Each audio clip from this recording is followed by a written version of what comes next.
जब बाबू गोपाल प्रसाद जी उमा से पूछते हैं कि क्या तुम कॉलेज में पढ़ी हो, यह सुनकर राम स्वरूप जी चुप हो जाते हैं।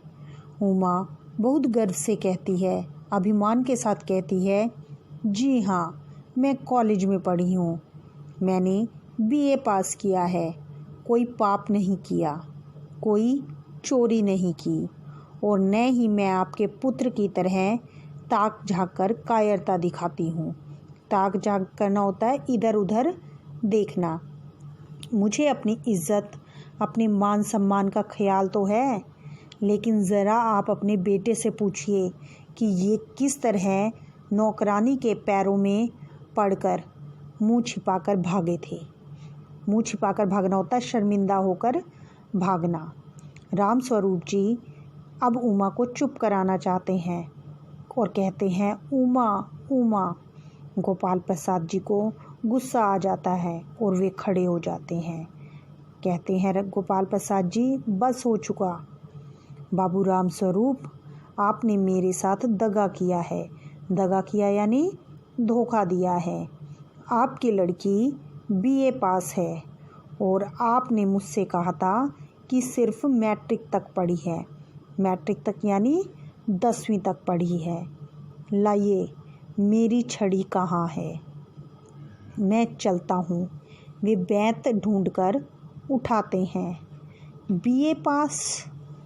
उफ़ो उफ़ो यानी ओहो, उन्हें बहुत दुख हुआ यह सुनकर। गज़ब हो जाता यानी बहुत बुरा हो जाता कि अगर उमा उनकी बहू बन जाती। झूठ का भी कुछ ठिकाना है। आओ बेटे, चलें। दोनों दरवाजे की ओर बढ़ते हैं उमा को छोड़कर।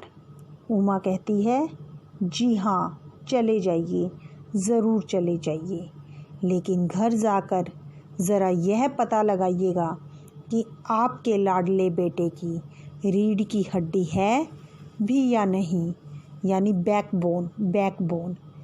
इस कथन के माध्यम से उमा शंकर की 3 कमियों की ओर संकेत कर रही है। सबसे पहला, शंकर बिना रीढ़ की हड्डी का है, अर्थात व्यक्तित्वहीन है। उसका अपना कोई निजी मत, स्थान या महत्व नहीं है। वह अपने पिता के इशारों पर ही करने वाला बेचारा जीव है। और दूसरा, शंकर लड़कियों के पीछे लग कर अपनी रीढ़ की हड्डी तुड़वा बैठा है।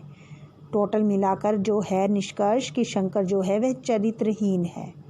और तीसरा, उसका शरीर कमज़ोर है, उससे सीधा तन कर बैठा भी नहीं जाता, इसलिए वह विवाह के योग्य नहीं है। यह सुनकर बाबू गोपाल प्रसाद जी के चेहरे पर बेबसी का गुस्सा है। बेबसी होता है यानी वे लाचार हैं और उन्हें गुस्सा भी बहुत आ रहा है। और उनके लड़के के चेहरे पर रुलासापन है, यानी उसका रोने का भाव जो है उसके मुख पर दिखाई दे रहा है। दोनों बाहर चले जाते हैं बाबू राम स्वरूप जी के घर से। बाबू राम स्वरूप जी कुर्सी पर धम से बैठ जाते हैं, यानी वे बहुत ज़्यादा दुखी हैं कि उमा का रिश्ता नहीं हो पाया। उमा अचानक चुप हो जाती है। प्रेमा घबराहट में आती है। राम स्वरूप जी खड़े हो जाते हैं और रतन मक्खन लेकर आ जाता है। रतन कहता है, बाबूजी मक्खन। सब रतन की तरफ आश्चर्य से देखते हैं और तभी जो नाटक का पर्दा है वह गिर जाता है।